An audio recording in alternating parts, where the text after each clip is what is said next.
Antes de iniciar el balance del nitrógeno, sería muy bueno calcular el flujo de nitrógeno molecular que entra por la corriente número 2, que es la corriente del aire. Para calcular dicho flujo, vamos a multiplicar la composición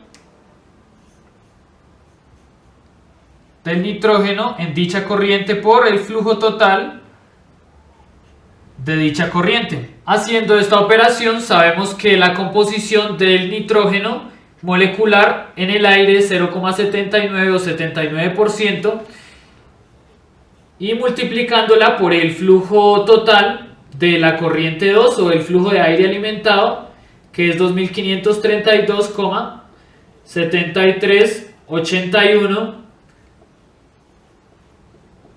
kilomol por hora, y tenemos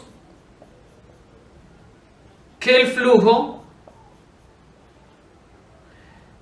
de esta sustancia es igual a 2000,8631 kilomol por hora. Ahora, pasando al balance, sabemos que el flujo de dicho elemento en la entrada es igual al flujo de este en la salida. Notamos que en nuestro diagrama de flujo, por la corriente número 1 no había ninguna entrada de nitrógeno, y por la corriente número 2 la única sustancia por la cual entraba dicho elemento era el nitrógeno molecular. Lo mismo pasa con la corriente número 3, podemos notar que solo sale el nitrógeno en forma de nitrógeno molecular. Por ello mismo, sabemos que el flujo de dicho elemento en la corriente número 2 es igual al flujo en la corriente número 3. Recordando nuestra otra ecuación de balance, sabemos que el subíndice de este elemento en el nitrógeno molecular multiplicado por el flujo de dicha sustancia en la corriente 2 es igual al subíndice de dicho elemento en el nitrógeno molecular por el flujo de dicha sustancia en la corriente número 3. Podemos notar que hay dos factores iguales a ambos lados y por ello los podemos cancelar y nos queda una ecuación mucho más explícita, que es la que tenemos acá. Sabemos que ya habíamos calculado este flujo y por ello mismo deducimos que el flujo del nitrógeno molecular en la corriente número 3 es igual a 2000,8631 kilomol por hora. Así ya hemos descubierto un flujo más para nuestra corriente 3 y vamos a pasar al balance del azufre. Iniciando este balance vamos a recordar nuestra misma ecuación, que es el flujo de azufre en la entrada es igual al de la salida. Ahora vamos a recordar que en nuestra corriente número 1 había una entrada de azufre como azufre elemental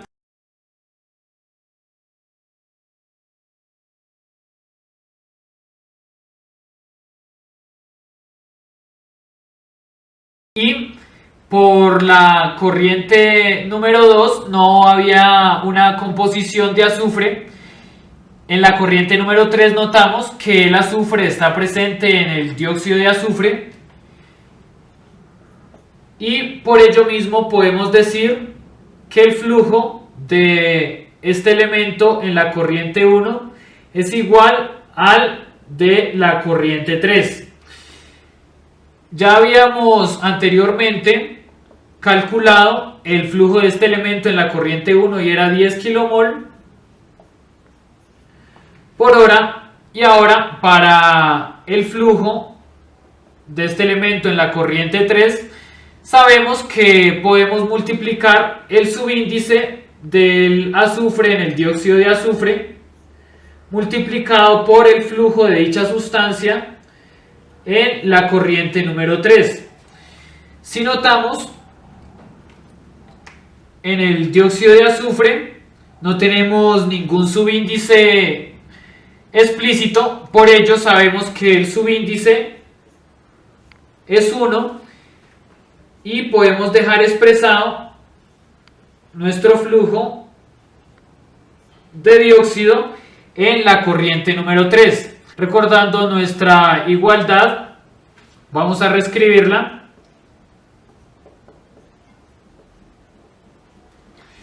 Sabemos que al lado izquierdo de la igualdad podemos poner los 10 kmol hora que correspondía a este renglón, y esto es igual a 1 por el flujo de dióxido de azufre en la corriente número 3.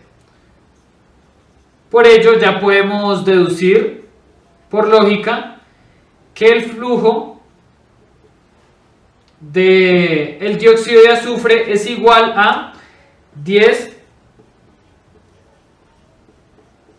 kmol por hora, y hemos descubierto una nueva sustancia para nuestra corriente 3. Ahora, balanceando el hidrógeno, vamos a recordar nuestra misma ecuación de balance del flujo de hidrógeno en la entrada es igual al de la salida.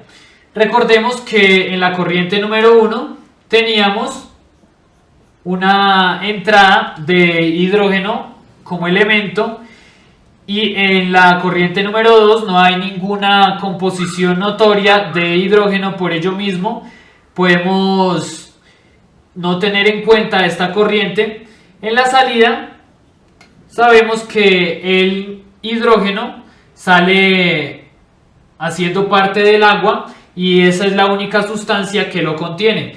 Por ello mismo podemos decir que el flujo de este elemento en la corriente 1 es igual al flujo de dicho elemento en la corriente número 3.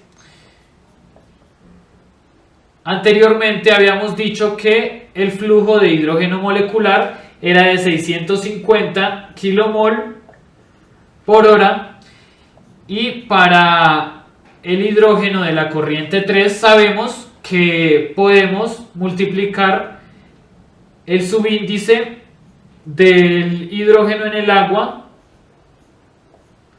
por el flujo del agua en la corriente número 3. De esta manera sabemos que el subíndice del hidrógeno en esta sustancia es 2, sería 2 factor de flujo de agua en la corriente número 3. Reescribiendo nuestra ecuación anterior,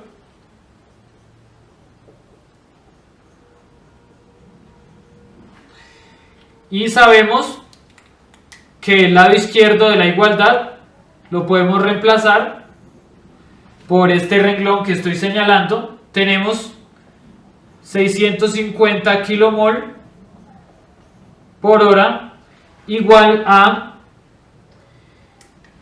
el lado derecho de la igualdad, lo podemos reemplazar por lo que estoy subrayando, que es 2 factor de flujo de agua en la corriente número 3.